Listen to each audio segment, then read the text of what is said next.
বেশ কয়েক মাস আগে আমরা গিয়েছিলাম হুগলিতে অবস্থিত রাজবল্লভী মায়ের কাছে পুজো দিতে, যেখানে হাজার হাজার মানুষ ভিড় করে মায়ের কাছে পুজো দেওয়ার জন্য, ভোগ খাওয়ার জন্য।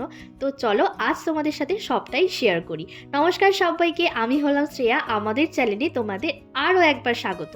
সকাল তখন প্রায় 9টা বাজে। আমি, কৌশিকার বাড়ির সকলে মিলে শেওড়াফুলি স্টেশন থেকে 9টা 4-এ তারকেশ্বর লোকাল ধরে চলে আসি হরিপাল স্টেশনে নেমে ওখান থেকে টোটো রিজার্ভ করে নিই। এখান থেকে অটো বা টোটো দুটোই যায়। আমরা গিয়েছিলাম হচ্ছে টোটো করে, যার জন প্রতি ভাড়া নিয়েছিল 40 টাকা করে। যাওয়ার পথে রাস্তাটা খুবই সুন্দর, একটা গ্রাম্য পরিবেশ।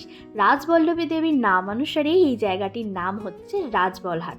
টোটো করে আসতে আমাদের প্রায় সময় লেগেছিল 40 মিনিট। মন্দিরের গেটের সামনেই আছে প্রচুর দোকানপাট। মায়ের কাছে পুজো দেওয়ার সামগ্রী সমস্ত কিছুই এখানে পাওয়া যাচ্ছে।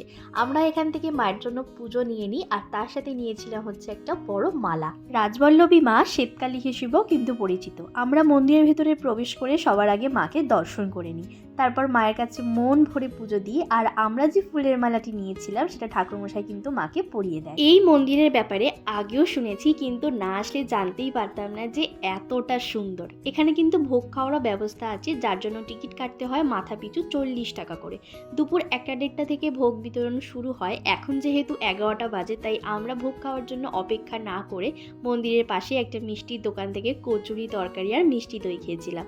তারপরে বাইরের মার্কেটটা একটু ঘুরে দেখছিলাম, বেশ অনেক কিছুই পাওয়া যাচ্ছিল।